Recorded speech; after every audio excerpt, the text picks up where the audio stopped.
যুদ্ধক্ষেত্রে এখন আকাশের আধিপত্য কার হাতে, ইউক্রেন নাকি রাশিয়া? কখনো ভেবেছেন আকাশটাও যুদ্ধক্ষেত্র হতে পারে? কখনো কল্পনা করেছেন একটা ছোট মেশিন হাতের তালুর মতো একটা ড্রোন বদলে দিতে পারে যুদ্ধের গতি, ভাগ্য, এমনকি ভবিষ্যৎ?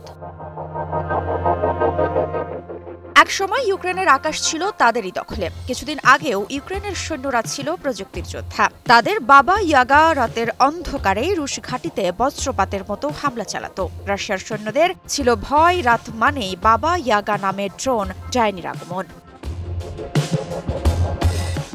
কিন্তু সময় বদলেছে। কমার্সের চোখে নতুন শত্রু। জাজমেন্ট ডে আর জাজমেন্ট নাইট এই নামগুলো প্রথম শুনেছিলেন ইউক্রেনীয় ড্রোন ইউনিট কমান্ডার কমার্স। তিনি জানিয়েছিলেন, আমরা বুঝতে পারছিলাম কিছু একটা বদলে গেছে। মাত্র ২-৩ দিনে রুশ ড্রোনের কৌশল পুরো পাল্টে গেছে।